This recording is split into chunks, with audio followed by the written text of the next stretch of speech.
ഇനി എനിക്ക് ധൈര്യമായി സജസ്റ്റ് ചെയ്യാം. നേത്ര സംരക്ഷണത്തിന് നമ്മുടെ Ahalya. Ahalya foundation eye hospital, കേരളത്തിൽ എല്ലായിടത്തും.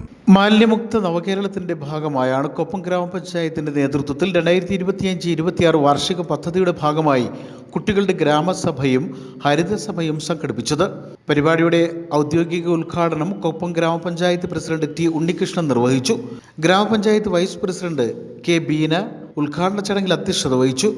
ഗ്രാമപഞ്ചായത്ത് സ്ഥിരം സമിതി അധ്യക്ഷരായ T V Valsala, K Sulaikha, K Sreeja, ജനപ്രതിനിധികളായ A P Abhilash, E K Shafeeq, Mini S Velayudhan, Fousiya, K P Abdul Azeez, A P Ramadas, K P Dhanya, Ibrahim Kutty S, assistant secretary D B Harilal, headmistress K K Bharathi teacher, V E O Selvakumar, Harithakarmasena panchayat coordinator Arunkumar, Harithakarmasena panchayat secretary Deepa, president Jalaja തുടങ്ങിയവരും ഗ്രാമപഞ്ചായത്തിന് കീഴിൽ വരുന്ന L P, U P, high school, higher secondary school എന്നിവയിലെ വിദ്യാർത്ഥികളും അധ്യാപകരും പഞ്ചായത്ത് ജീവനക്കാരും പരിപാടിയിൽ പങ്കെടുത്തു.